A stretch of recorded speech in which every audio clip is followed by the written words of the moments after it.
Welcome to the Bayfield Heritage Association's free educational program series. For those who aren't familiar, this series is named in honor of John Matthew Black, who was an early Bayfield farmer and artist. My name is Megan, and it's my honor to serve as BHA's Executive Director. I would like to thank our program sponsor, the Apostle Islands Historic Preservation Conservancy, and all of our donors out there in the audience. We couldn't do this without your support. We are joined tonight by a partner organization, the Friends of the Apostle Islands National Lakeshore. This is the nonprofit fundraising arm for the park. And I'm gonna turn it over to Jeff briefly, who will share a bit about the park's 50th anniversary celebration. Thank you, Megan. A storied landscape. That's how historians and storytellers have long described the Apostle Islands. Hello, everyone. My name is Jeff Renicky. I am the Executive Director of Friends of the Apostle Islands National Lakeshore, an organization many of you know, but just in case you don't, we are a nonprofit organization that brings together a diverse group of island users, from sailors to lighthouse lovers, from kayakers to beachcombers, to support the National Park Service in caring for these 21 beautiful islands and our 12-mile stretch of mainland coast. Each of the four pillars that we operate under, accessibility, education, service, and stewardship, are firmly rooted in the adventure and the beauty, the ecology, and the stories of these islands. And this year, we'd like to invite you to be a part of that story by joining us in a series of events celebrating the 50th anniversary of Apostle Islands National Lakeshore, including the upcoming Research Stewardship Symposium, March 30th and 31st, and events and programs throughout this summer of celebration. So as you listen to the wonder-filled stories that Bob will be presenting here tonight, consider visiting friendsoftheapostleislands.org for a way that you can be a part of the story of the next 50 years and join us in honoring the stories of the past 50 years. So enjoy the presentation, and then please visit friendsoftheapostleislands.org. And thank you to Megan and all the history lovers at BHA who share with us a love for this beautiful, storied landscape. Enjoy the show. Thanks, Jeff. And now I would like to introduce tonight's speaker. Bob Mackreth spent his career working as a ranger for the National Park Service. His posts took him and his wife, Sue, also a former ranger, all over the country, landing at the Apostle Islands National Lakeshore in 1992.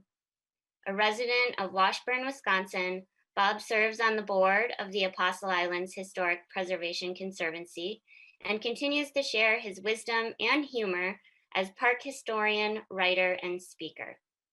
Take it away, Bob.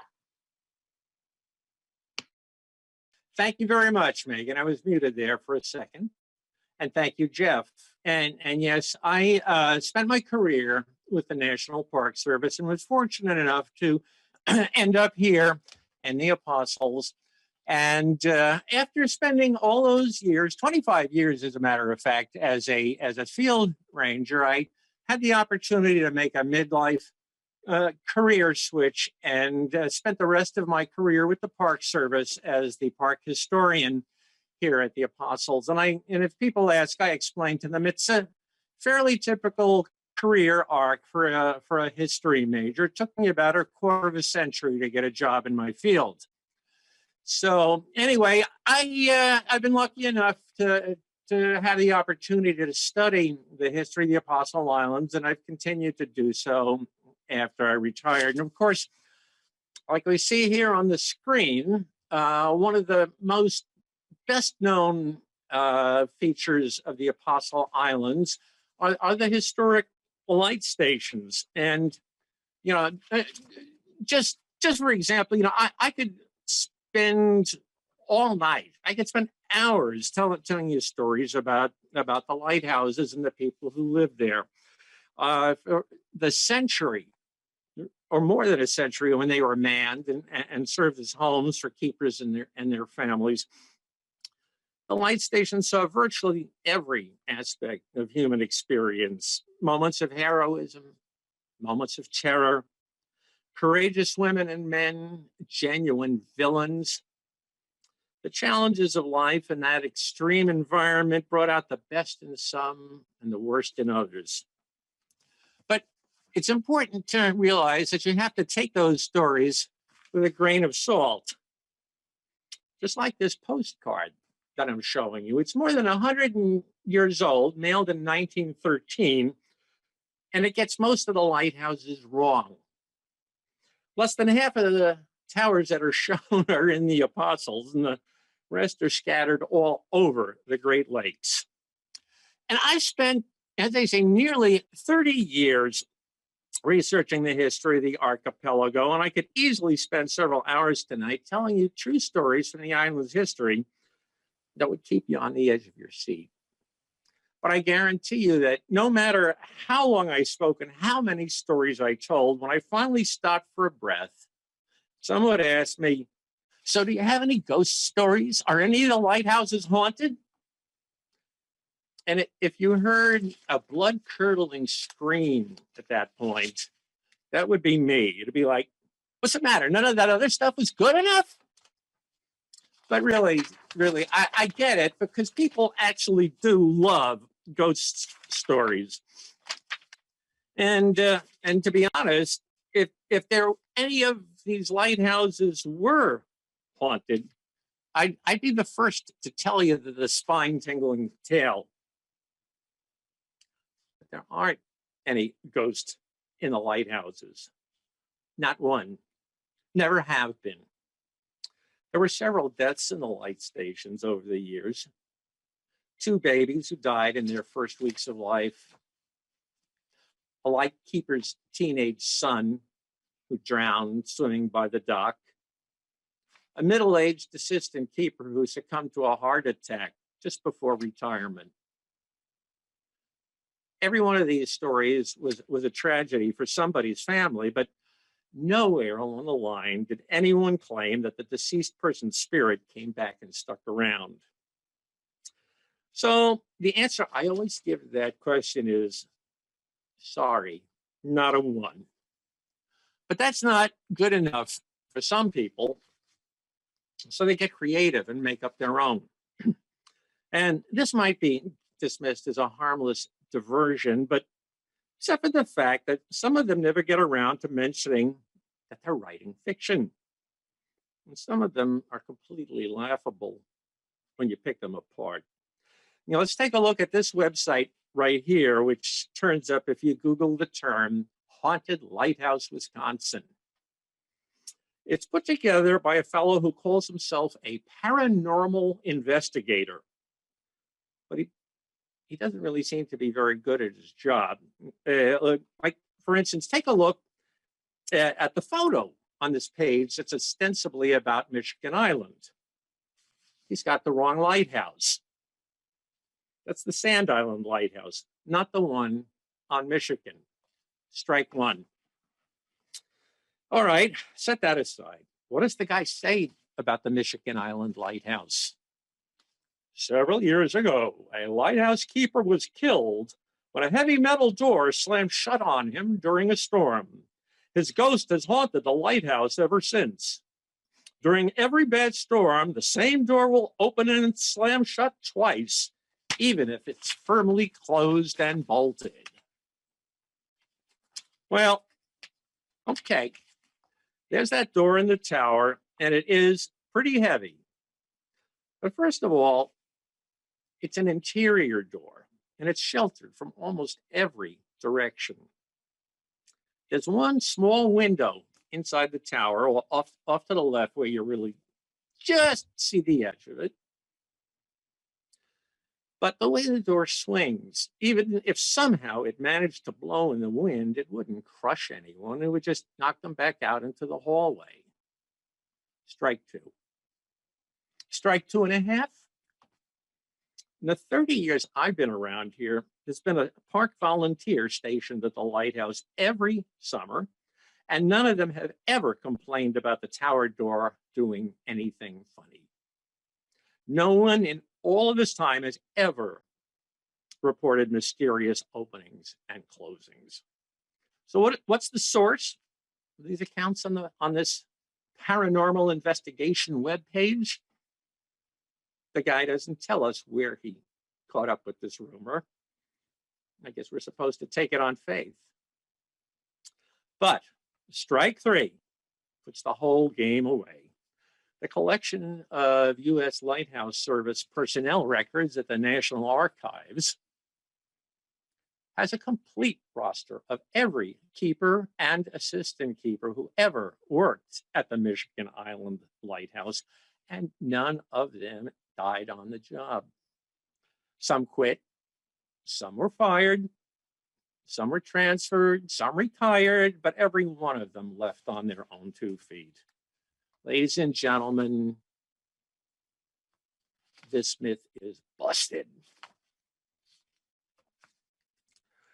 Now, sometimes you might hear about a ghost out on the islands at a place that isn't a lighthouse. So let's zip to the other side of the archipelago and visit Sand Island now. This is a book that came out in the early 2000s, which talked of a mysterious well on Sand Island, a spot that no one had ever heard of, except him and a few of the old timers. The author, Dennis Boyer, a very prolific writer who churns out all sorts of books on the Great Lakes. And there's a chapter in this one which describes what he claims is a haunted well on Sand Island with some sort of magical powers. Now, Mr. Boyer seems pretty clever. I suspect he's actually visited a Sand Island and he's taken some notes and then twisted the facts around to come up with the story. He throws in just enough detail to make this sound fairly credible if you don't know any better. For example, there is a scary looking well out at the Noring farmstead out near the East Bay campground. Excuse me. But no one has ever said that it's haunted. And I stopped because I just noticed someone very special in the audience. Hello, Linda. Thanking you, Linda, member of that very family. So anyway, the mill at the Noring farmstead is certainly not one that's haunted. And there's another tiny kernel of truth in what Mr. Boyer writes about, but I mean really teeny, tiny, and he messes it all up. He says that he heard about this well from a National Park Service volunteer, the Eastgate Campground, who grew up on Sand Island and knows all of its secrets. The volunteer's name, he tells us, is Emily. Well, in fact, there really was a campground volunteer there just about that time who did come from an old Sand Island family and grew up on the island. But his name was Dick, and he was a guy, and nobody ever called him Emily. And he never once made any claims about any well being haunted. So as far as I'm concerned, this story isn't just busted, it's total BS. But before we leave, you can't leave Sand Island, though, without talking about the island's most famous story, and that's the wreck of the steamer Saona in 1905. In story and song, the tragedy of the shipwreck is inextricably linked with the image of keeper Emmanuel Leck, gazing helplessly in the tower as the ship breaks apart, heartbreakingly close to shore. And this is Mr. Leck right here in a photo that's in the BHA collection. Well, folks, when it comes to that heartbreaking scene in the tower, it didn't happen that way. How do we know? Well, Keeper Leck told us himself. Here's what he wrote And the Lighthouse log the next day. Terrible gale, heavy rain and fog. At 5:45 a.m., a steamer whistled a distress signal. But for fog and heavy rains, we was unable to see or tell where the steamer was. Only knew that it was northeast of the station. At 10 a.m., it cleared up some so we could see a steamer drifting in on the east side of the station, where she soon struck bottom. We could see no life aboard or see any distress signal. So, for instance, if you go to the Big Top Chautauqua and you hear all about Keeper Lewick watching helplessly as the men drown, just keep in mind that they are taking artistic license with the facts. But what about the other rumors we hear about Mr. Lewick?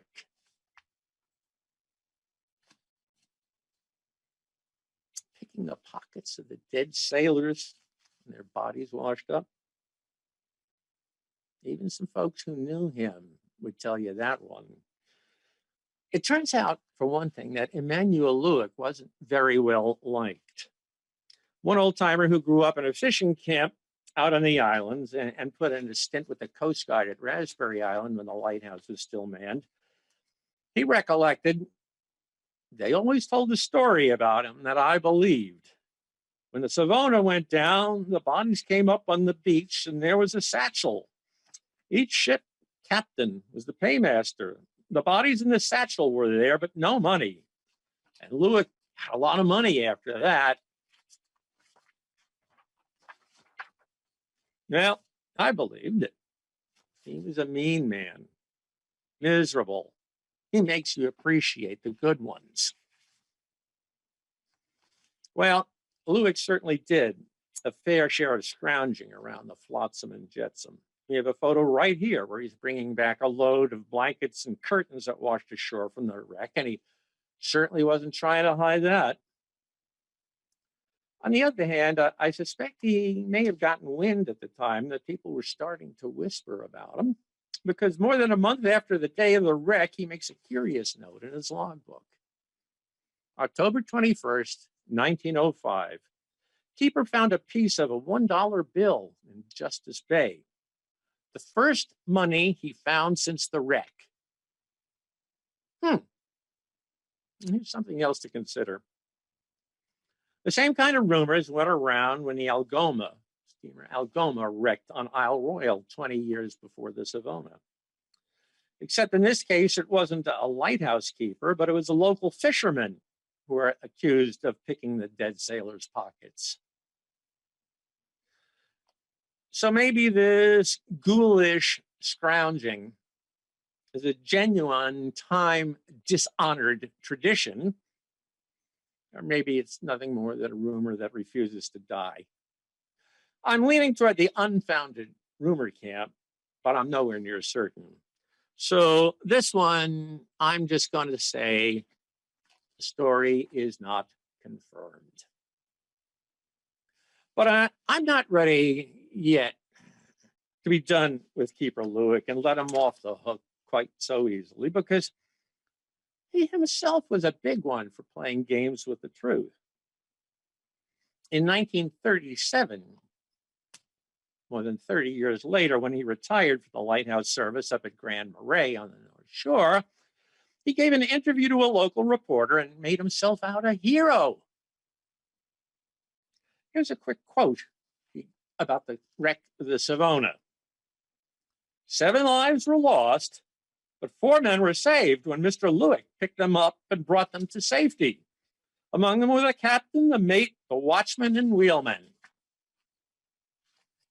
Yeah. So old Manny's now making himself into a big shot. Guess he never expected that one of these days somebody might go back and check out the facts. Emmanuel Lewick, you are one big fibber. And I'd like to point out that in all this fuss about Emmanuel Lewick and the Saona, this gentleman here is almost entirely forgotten. This is John Irvin, who was keeper of the Outer Island Light the same time that Lewick was at Sand Island. Now, you may remember that there were 2 ships that went down in the Apostles that night. Keeper Irvin here actually did see the Pretoria breaking up just offshore of the lighthouse.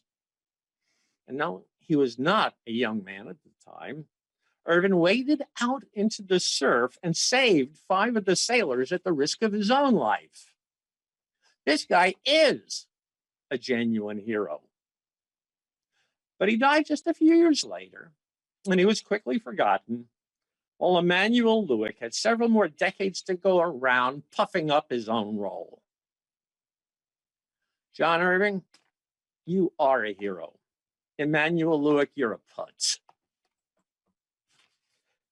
Okay, while we're at Outer Island, this one's a real head scratcher for me. This book, The Northern Lights by Charles Hyde, is not a pile of trash like Gone Missing book I showed you before. It's a serious, almost scholarly work that's published by the University of Wisconsin Press, not some fly-by-night outfit. And that's why it took me up short when I was reading through it and came across this passage. Stories of isolated keepers at Lake Superior stations are plentiful. The keeper of the Outer Island Light in the Apostle Islands died during the last few weeks of one shipping season. The assistant keeper was unable to contact passing vessels and spent 2 weeks with the corpse until the lighthouse tender finally came and took them off. Yeah, no, it didn't happen. And I have no idea where Mr. Hyde got his story from. How can I be so sure? Well, at Outer Island, we don't just have the personnel records, we have every one of the keeper's daily log books from the day that the station first went into service in 1874, all the way up to the Coast Guard era in the 1940s. No keepers died on Outer Island. There's nothing in any of the station records about a keeper dying, much less somebody sitting around for 2 weeks watching a corpse. Now, recently when I mentioned that, someone asked me if I could be sure that we could trust what people put down in the logbooks. Isn't it possible that they might have falsified the records for some reason? Or maybe just left that part out? Well, of course, that's possible. Just about anything is possible. I suppose there might have been some sort of conspiracy within the Lighthouse service to cover up the whole episode and drag everybody involved into it. I mean, we've all heard a lot more far-fetched conspiracy theories in the last couple of decades. But is it likely? Yeah, folks, let's get real. Now, at this point, I could go off on a real tangent about the difficulties of proving a negative and the concept of burden of proof. I could go into detail about Bertrand Russell's argument about a China teapot circling the sun somewhere out in the planets, too small to be seen by even the most powerful telescope. It's a challenge to anyone to prove beyond a shadow of a doubt that it's not really out there. But I don't know, rather than getting into all this epistemology and Russell and Kant and Descartes, I'll just quote the great 1990s philosopher Wayne Campbell. Right, and monkeys might fly out of my butt. And that's the way I feel about the next couple of legends. We're done with the easy cases now. Now I'm going to wrap up the talk with the difficult ones. So first, we're heading out to Hermit Island. Now, most of us probably have heard that there was a genuine hermit out there who lived on that island back in the old days. And you may have read one or more articles about the guy.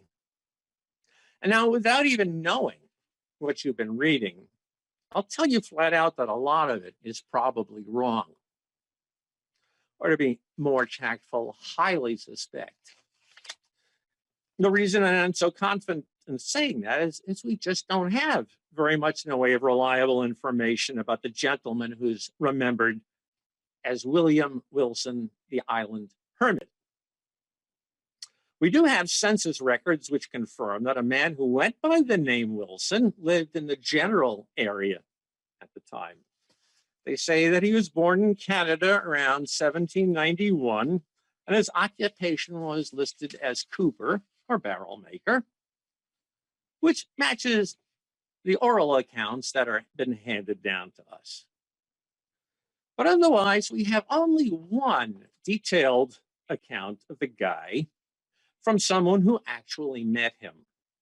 And that's the autobiography of Benjamin Armstrong, who was a prominent figure in this area in the mid-1800s and actually had a homestead for a while on Oak Island, the next island over from Hermit. Now, Armstrong's book is not infallible. For one thing, it was written many years later, and Armstrong admits that his memory has gotten a bit fuzzy. But overall, I think it's reasonably trustworthy. And according to Armstrong, Wilson told him that he came to the Chequamegon region after many years as an employee of the Hudson's Bay Company. During his life in the fur trade, he roamed the continent as far afield as the Rocky Mountains, but grew tired of the hardships involved. He eventually managed to break free of his contract and made his way to the Lake Superior country. As far as his family history goes, Wilson simply told Armstrong that he had once been married and decided to live alone after the death of his wife. That's it, just nothing more. But starting around 20 years after Wilson's death, other writers who never met him treat us to much more elaborate stories about the hermit and his background. And there's almost always a tragic romance angle of some sort. A lost love, a wife and a child he deserted, a wife and a child kidnapped by Indians. And of course, these stories all contradict each other. The best way I found to track these tales down is to start working backward. If you're reading an account of the hermit that's recently written, or any time really in the last 30 or 40 years, it's probably a secondhand retelling of articles written for the Bayfield Press back in the 1950s by a local history buff named Eleanor Knight. Now, those of us who study the history of this region owe a big debt to Ms. Knight. She preserved a lot of information that might otherwise have been lost over the years. However, she had some crucial weaknesses as a historian. The first problem with the writing she left us is fairly understandable since she was writing for a newspaper. She emphasized the romance and the drama whenever she could, and she didn't spend a whole lot of words detailing the sources where she found her material. But the other big problem is that she seems to have treated every source that she found as equally credible. If she read something juicy in a musty old book or a yellowed newspaper clipping, she passed it along like it was gospel. So when you try to go back to find where Eleanor Knight got her information, it's quite a challenge. But when it comes to the hermit, a lot of the stories that have the most sticking power appear to originate with a fellow named George Francis Thomas, who wrote a book about the Lake Superior region in 1884, and then many more articles and pamphlets over the next couple of decades. And one of the things that you notice as you start reading through Mr. Thomas's body of work is he adds and subtracts plot elements as he goes along. For example, one of the stories about the hermit that you'll hear very often is that he settled first on Madeline Island, then got into a fist fight for one reason or other with John Bell, who was the kingpin of the island at that time. Bell, very prominent citizen. He was judge, he was mayor, he had every political office, and basically he ran the island for quite a while. He was sort of a benevolent despot, solved settled disputes, solved problems. Apparently a pretty decent guy and tough as nails. So we have this fist fight. The different stories offer different reasons for why the two men came to blows, but the ending is always the same. Bill beat Wilson after a long, drag-out battle, and Wilson could not reconcile himself to the idea of living anywhere where he wasn't the toughest guy in the town. So he packed up and moved to an island all his own. Now, here's the interesting thing about this particular story. Like so many others, I've only been able to track it back as far as George Thomas. It never shows up before that. And it also doesn't appear in this 1884 book at all. And here he talks about Wilson and he talks about Bill, but he never says one word about them having a fist fight. And it's also important to note right here that George Thomas had been married to John Bell's daughter. Well, sadly, she died in childbirth after just a couple of years. So both Thomas and her father outlived her. Thomas wrote his account of the Hermit, first account, let's say, of the Hermit, while Bell was still alive. The one that says nothing about a fist fight. Then a couple of years after Bell passed away, he writes another account of the Hermit, and suddenly he mentions this fist fight. When Mr. Bell was no longer around to confirm or deny it. Should we be suspicious? Maybe. So let's look at some of the other details that George Thomas passes along.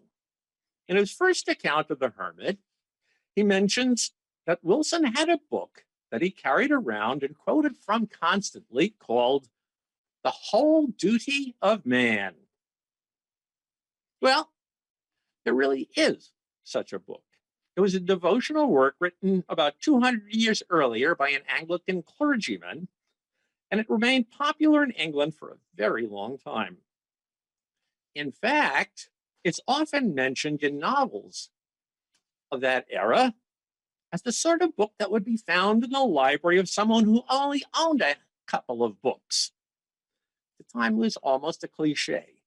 His shelf only held 3 books, a Bible, Pilgrim's Progress, and The Whole Duty of Man. What do you think about that? Well, maybe Wilson really did own that book. But that wasn't enough for George Thomas, because 2 years later, he published another account where the book plays a much bigger role. According to this updated version, Bell told Thomas that back in 1861, he found the book among Wilson's effects after he died, and he, Bell, hung on to it as a souvenir. Now remember, Bell is gone by this point. He can't say, yes, this is true, or no, it's not. This is all hearsay from Thomas. And the curious thing, according to Thomas, the curious thing about the book was that there were all sort of handwritten notes in the margins and inside the cover, all written in Latin. That's right. It turns out the old frontiersman could read and write Latin. And also, there's one page of the book missing, torn out from the binding. But some 20 years after Wilson's death, a middle-aged woman showed up at La Pointe with that very missing page. And it's also covered with writing in Latin. She's Wilson's long-lost daughter, who was abandoned way out on the Pacific coast, was kidnapped by Indians and then rescued, got a job as a trick rider, a stunt woman in a traveling Wild West show. She toured the US and Europe, all the while looking for the mysterious book that her dear departed mother told her would solve the mystery of her father. Now, mind you, Bell's no longer around to say yay or nay to this story. We just have to take George Thomas's word that it happened. But apparently this bit was even too much for George Francis Thomas, because the next time he wrote about the Hermit, he dispensed with the long-lost daughter entirely. Out of the picture again. Never mind. I was mistaken. So maybe you're beginning to see why I had very little faith in George Francis Thomas. And we haven't even gotten to the part about the treasure. Oh, yeah. This guy who made barrels for his living was rich as Croesus and had a great big barrel full of money. Not very likely, but people have been looking for the hermit's treasure ever since. But really, I doubt it. So to make a long story short, when it comes to the hermit, I'm going to say, yeah, partially true. But we're not done with Hermit Island quite yet. You might have heard a story of a big mansion that was built out there in the 1890s by a millionaire for his new teenage bride. She got out to the island and took one look at the place and said, like hell, I'm living out here. And they only spent one night in the house, and it was never occupied afterward. Yeah, well, yes and no. There really was a millionaire who built that mansion we saw in the picture. His name was Frederick Prentice, and he owned a couple of brownstone quarries and a whole bunch of other properties. And he really did build a mansion in the photo, and he really did marry a much younger woman at that time, and they really did not spend a whole lot of time there before leaving the area entirely and following his business interests elsewhere. But it is worth noting that when Prentice's quarrying business ran into trouble and he temporarily declared bankruptcy, he went to some trouble in the courts to separate the parcel with the house on it so it wouldn't be sold off with the rest of his assets. And I'm not sure he would have gone to the lengths he did to do so if his wife hated the place all that much. So this is another one where I'm just going to have to say, I don't know, man, beats the heck out of me. And finally, before we leave Hermit Island, there's another story that's been floating around about the last 20 years about a British Army unit that was camped on the island and wiped out completely in a surprise attack, but left a chest full of treasure behind. You see, on the internet, they tell you that every British Army unit kept gold coins to pay their soldiers with, and apparently they must have always buried it at their campsite or something. And they tell you that there are records in the British Army archives that will document all of this, but you know what? Nah, didn't happen. No way. Another one that was busted. There was no British Army unit anywhere around here during the French and Indian War. This one is so busted, it's ridiculous. And finally, last thing on Hermit Island, the mysterious chimney. If you walk toward the northwest tip of the island, out in the woods, there's a solitary chimney just standing all by itself in the forest. And people have asked, is this the site or cabin of the mysterious hermit?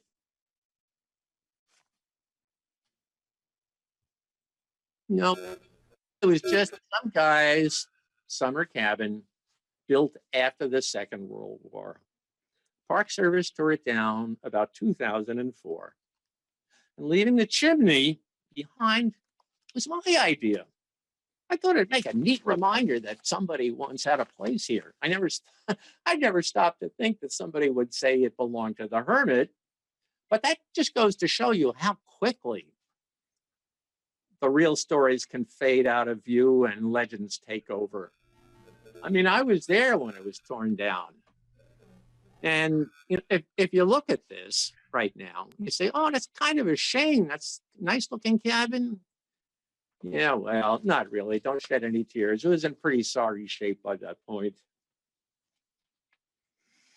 So much for Hermit Island. Let's end with the biggest story of all, the famous Oak Island pirates. Another gift George Thomas. Now, if you'll notice, by the way, Mr. Thomas sometimes wrote as George Francis Thomas, which I believe was his actual name, and sometimes as George Thomas Francis, and all the various combinations thereof. But once you become familiar with, with the guy's style, his work stands out like a sore thumb. Now remember, this is also the age of P.T. Barnum, who probably did not originate the phrase, "there's a sucker born every minute," but he made a fortune following that principle. And it certainly seems that George F. Thomas was one of Barnum's most fervent disciples. If you look at his book, there are all sorts of unfounded stories. And to give Thomas his credit, he obviously did a whole lot of reading about the area because, and its history, because he includes a lot of accurate detail, names, places, dates. But he also includes all sorts of wild claims that never backed up anywhere else. For instance, he talks about a large French settlement on the mainland near Pikes Creek, which is wiped out in an Indian raid, and where he says people are still finding tools and relics. And that never existed. He claims that there was once a big city on Magdalene Island belonging to a quote unquote lost race of Indians who were, in his words, greatly superior to the present Indian race. And that you can make out their street network at the sites of their homes all over the island. He takes the conventional Ojibwe migration narrative, how the native population here migrated from the East Coast over the course of many generations. And then he adds a whole chapter before that where he insists that the Ojibwe actually originated in the far west, were chased east, and then came back west. Basically, he's just making up his own versions of the true native traditions. And I could go on, but it gets pretty discouraging because what he's doing, among other things, is using the Native Americans as props for his stories. It's disrespectful, it's racist, and I'm sorry. The bottom line for me is that if a story turns up first, is something by George Thomas, you can bet that it's garbage. Strong words, right? I'll stick with them too. Now, I haven't been able to track down too much about his background, but Thomas apparently came to the island from Milwaukee. And what I do know that he was, give him his credit, he was one of the very first to catch on that a good way to bring money to Magdalene Island was to promote the place as a tourist destination. So he brought up big chunks of land for development into summer home colonies, and he bought the old landmark Treaty Hall right here and turned it into a hotel. And sure enough, if you take a close look around the back, you see his great big manure pile. And that's the main source, I suspect, for the famous pirate story. A hotel owner and real estate developer who had a poor track record about telling the truth. Now that sounds vaguely familiar, but I don't recall why. So if you take a look at the pirate story, you'll see a fair amount of inconsistencies. Now, as a reminder,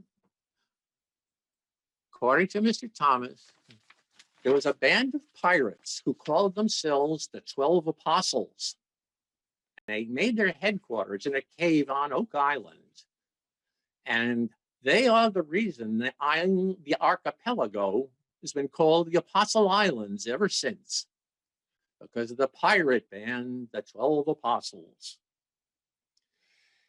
Well, the first reason to be skeptical about this story is that no records from the fur trade era ever report any problems with pirates.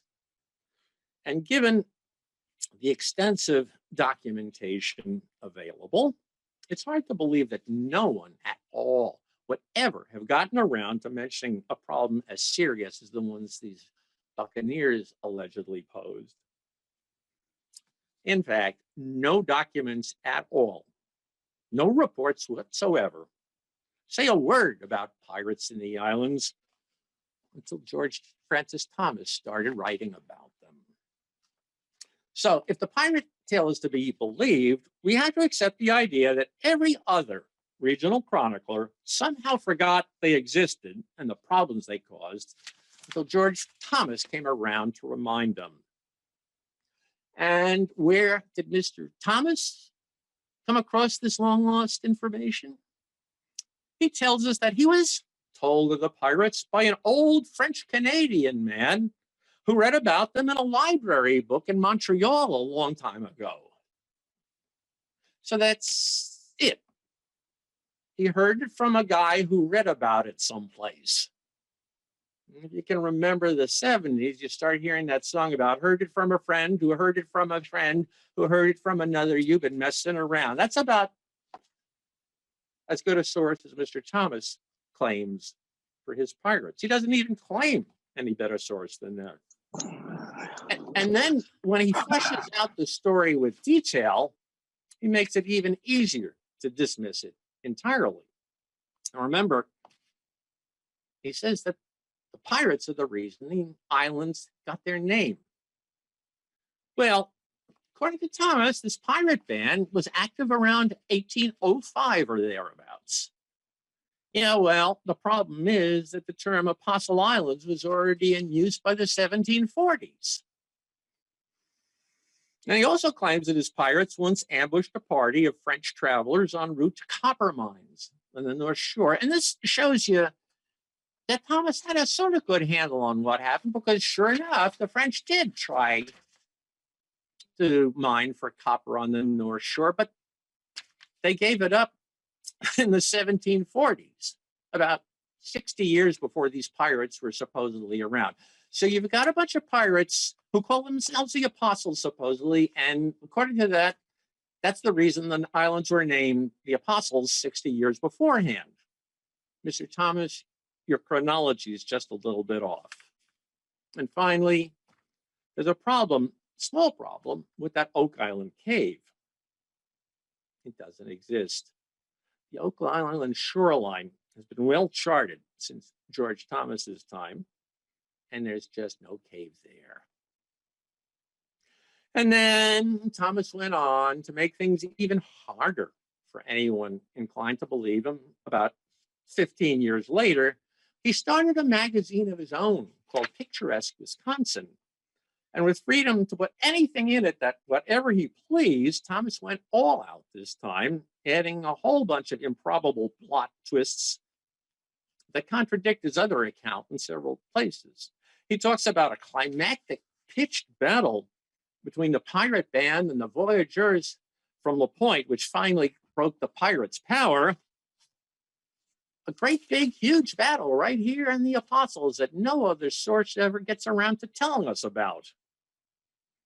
And then, to top it all off, at the end of the story, the chief of the pirate band and most prominent of his victims learn that they are long-lost brothers. Guys and gals, this is strictly a Victorian melodrama. No one should be taking this seriously. And yet, the saddest part of the story for me is that it really did start to fade away.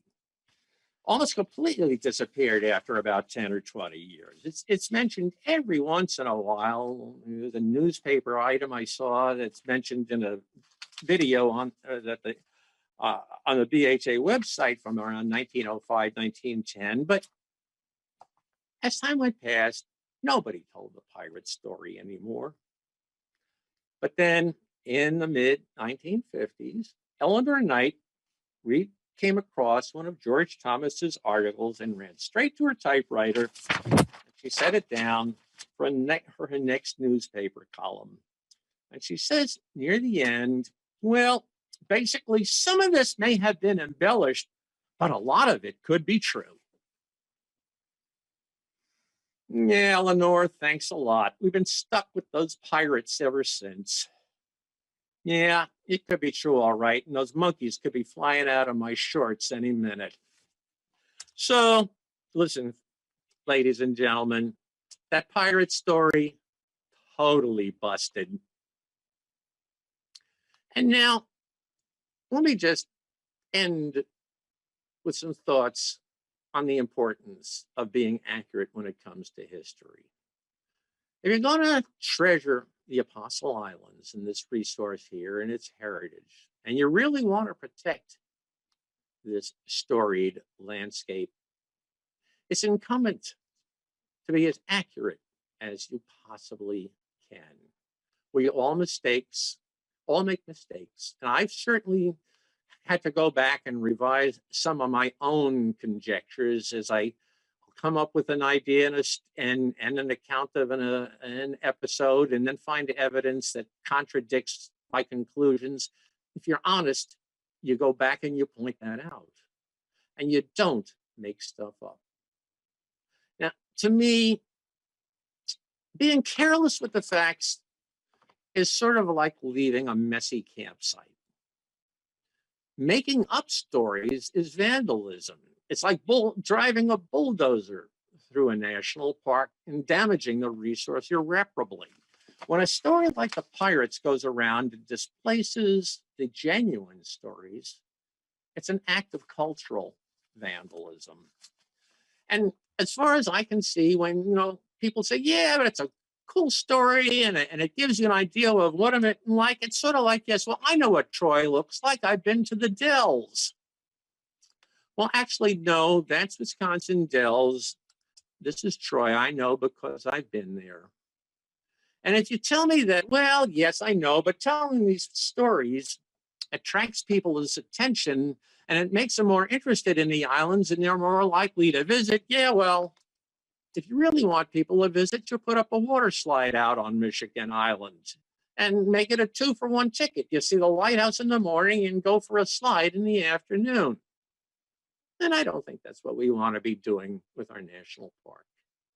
The stories, folks, are part of the island's heritage, just as much as the buildings and just as much as the landscape, just as much as the plants and the animals. The stories are a living part of the island's heritage. And when you distort them, when you damage them, when you falsify them, you're doing a disrespect to the real people who are out there, the genuine heroes, the men and the women of the Apostle Islands who made lives in an extraordinary landscape and in an extraordinary environment, and whose stories are the ones we should be telling. And on that cheerful note, folks, I'll thank you for all of your attention and let you know that it's been a pleasure to tell my version of the Apostle Islands stories as best and as accurately as I can make it in my own imperfect way. Thanks a lot. And Megan, thank you for the invitation. Thank you, Bob. Thank you for your entertaining and well-researched program. We've got a handful of questions here from folks. Linda Shearer was asking about whether it was common for islanders to keep some sort of diary or journal. How helpful are these as a primary research source for you? Well, I don't know if it was common for islanders to keep diaries and journals, but several islanders did. And the ones that have survived are incredibly valuable resources. The most famous one I think most people know about is the diary of Fred Hansen, the fisherman on Sand Island, who kept a diary every day for more than 30 years, which gives us a feel for the rhythms of life on Sand Island when it was occupied. Another diary that's very fascinating comes from that mansion I showed you, Cedar Bark Lodge on Hermit Island. That's the name of it, by the way, Cedar Bark Lodge, because of the cedar shingle siding. Many years after Frederick Prentice came and went, it went through a handful of owners. In the 1910, 1915 era, a fellow bought it who wanted to turn it into a hotel and island resort. And he hired a woman there to be the housekeeper and cook and just generally take care of it. And she kept a diary for several years. and we have a picture of life in this big old mansion on Hermit Island for several years. So we have a few, and they are, in fact, when we find them, you know, they're treasures. So hope that answers that question. And Linda, I'm just thrilled to see your name out in the audience. Linda is, folks don't know, Linda's father was the one who took me out to that well on Sand Island. Linda is part of the Doring family, and her father grew up on Sand Island. So I'm particularly pleased that you're here, Linda. Great. A few more questions here. Are there glacial lake Duluth sea caves on top of Oak Island? Glacial Lake sea caves on top of Oak Island. I am not aware of any connection between the two. I'm not the geology guy, though, but in terms of caves up on the top of Oak Island, I've never seen them or heard any accounts of them. Again, okay. I'm not saying there isn't some undiscovered cave somewhere, but I kind of doubt it. And how about, are there holes all over Hermit Island from treasure seekers? It would seem that way, but I don't think so. It's a relatively big area to be digging holes. I personally caught someone going out there trying to dig for treasure back in my ranger days. I was out on the lake and I see two guys in a canoe, not a kayak, a canoe, paddling out to Hermit Island. They didn't have paddles. They had shovels that they were using as paddles. These guys were not the sharpest tools in the shed. And I suggested that they might try doing something else with their day off. So Bob, one of our audience members was asking how the Apostle Islands really did get their name. Well, that's always a good question because we don't know absolutely sure. You'll often hear said that, well, that's because the early French explorers only counted 12 islands, so they named it for the apostles. I tend to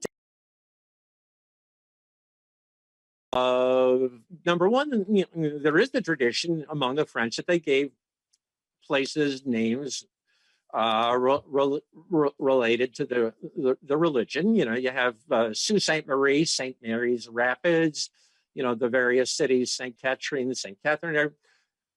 I think basically they looked and saw a whole bunch of islands that looked vaguely alike, and one said, "Oh, Pierre, look at those islands," and the other said, "Oui, Jack, how many? I don't know. Perhaps it doesn't know. So let's call them the apostles." Yeah, okay, there we go. Bingo, you got it.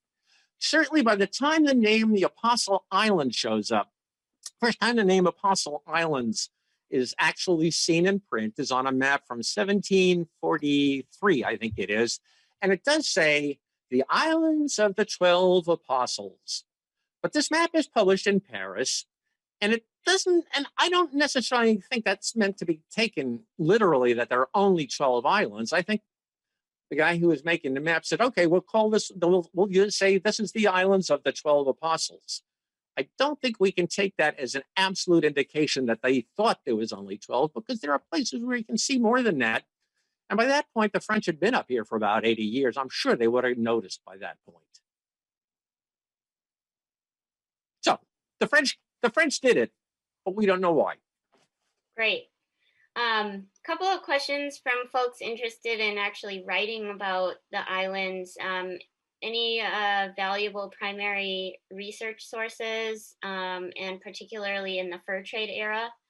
In the fur trade era, wow. Okay, that's a really good question. Yeah, the best place to start with the fur trade era would actually be the State Historical Society Museum over on Madeline Island, which really goes into depth on the time of the fur trade. In terms of primary sources, I'm not sure what they'd have there, but there are certainly some excellent books that you can find on the subject. Any particular books that you would recommend to folks interested in learning more about the true stories of the Apostle Islands? Yeah, let's see. There are a number of books that I find. I'll pull one off of the shelf. One right here that you can get is called La Pointe Village Outpost on Madeline Island by Hamilton Ross. It was written, oh, probably about 60 years ago. And just take a couple things with a grain of salt, because Mr. Roth here, for example, does pass along the story about the fist fight between Bell and Wilson. But he goes so far as to say there are a number of versions of this story out there. I just picked the one that sounded best. He kind of plays it both ways. Pretty good book. There's going to be a book coming out fairly soon by a historian named Jane Bush. It's based on a lengthy historical study that was produced for the National Park Service about 10 years ago, and she's rewriting it to become a commercially published book. Jane Bush is the author's name. I keep an eye open for it. And those are a couple I would recommend right off the bat rather. Anything else that's out there will probably have a lot of really good information, and a couple things that we say, I'm not so sure about that. But once Jane Bush's book comes out, among others, I think it'll be really good. Of course, I'm saying here another one that comes that I almost overlooked, and this is one of the best.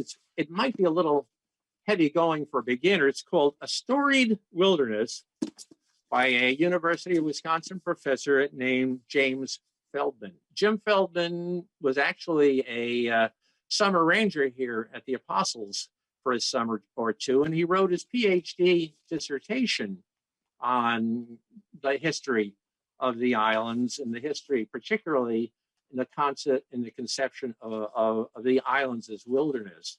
So yeah, A Storied Wilderness by James Feldman. Excellent book. Wonderful. Well, thank you for those recommendations. And I do see that we are just a couple minutes over time here. So want to thank everyone for joining us. Want to thank Bob Mackreth for his wonderfully entertaining program. And I invite you to join us next month for a program on Bayfield baseball with Bob Nelson. And further details can be found on our website, bayfieldheritage.org. This program is recorded, and once it's edited, we will have that posted on our website and our YouTube channel. So stay tuned and keep writing your own stories. As Bob Durfee was commenting, every day is history, and especially with the pandemic right now, we can capture true stories about ourselves and pass those on, because 50, 100 years from now, we will be these stories. So thank you all. Have a nice evening. Thank you again, folks.